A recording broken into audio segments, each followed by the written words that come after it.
नमस्कार, मैं मिलन Patel, registered pharmacist, आपका हार्दिक स्वागत करता हूं आपके अपनी YouTube channel health and medicine Hindi में।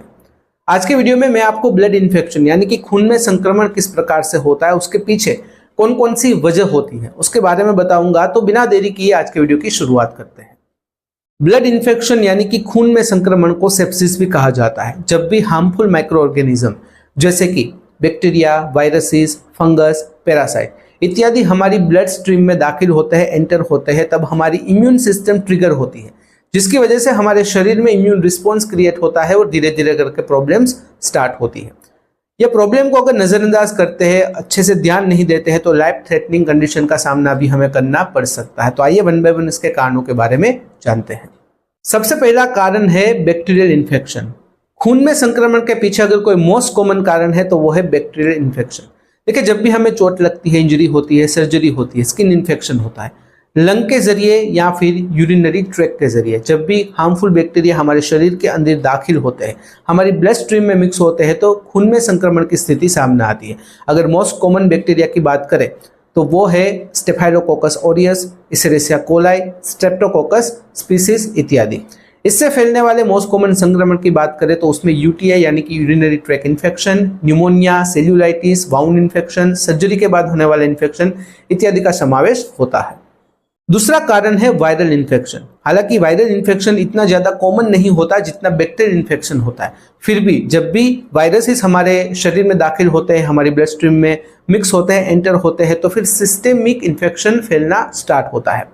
अगर मोस्ट कॉमन वायरल इन्फेक्शन की बात करें तो एक तो है HIV यानी कि ह्यूमन इम्यूनो डेफिशिएंसी वायरस, एक होता है इन्फ्लुएंजा यानी कि जिसकी वजह से कोल्ड एंड फ्लू फैलता है, एक होता है हर्पीस वायरस। तो यह जो भी वायरसेस होते हैं, जब भी हमारी ब्लड स्ट्रीम के अंदर दाखिल होते हैं तो फिर सिस्टेमिक इन्फेक्शन फैलना स्टार्ट होता है। तीसरा कारण है फंगल इन्फेक्शन।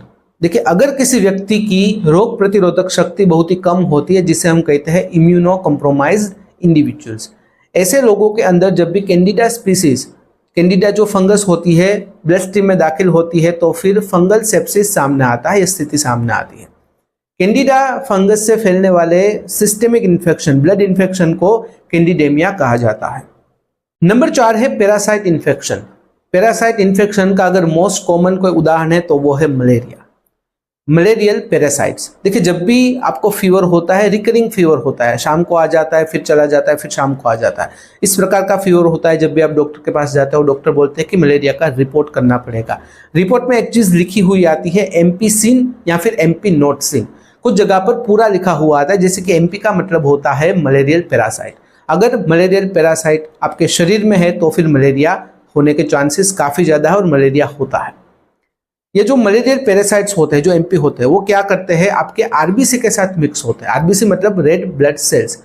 जहां जहां पर आपका ब्लड जाता है वहां RBC जाते हैं। RBC में जो मलेरियल पैरासाइट है वो वहां पर फैलते हैं और सिस्टेमिक इन्फेक्शन फैलाते हैं और ब्लड में इन्फेक्शन यानी कि खून में संक्रमण की स्थिति सामने आती है।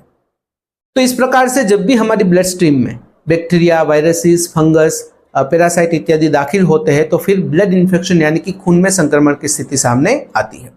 अगर इस वीडियो से रिलेटेड कोई भी सवाल है, कमेंट में बेझिझक पूछिएगा। अगर कमेंट में आप अनकंफर्टेबल हो तो फिर मुझे डायरेक्टली मेल कर सकते हो qa.ham@gmail.com पर। तो फिलहाल इस वीडियो में बस इतना ही। आज का वीडियो ध्यान से देखने और सुनने के लिए आपका धन्यवाद। जय हिंद, जय भारत।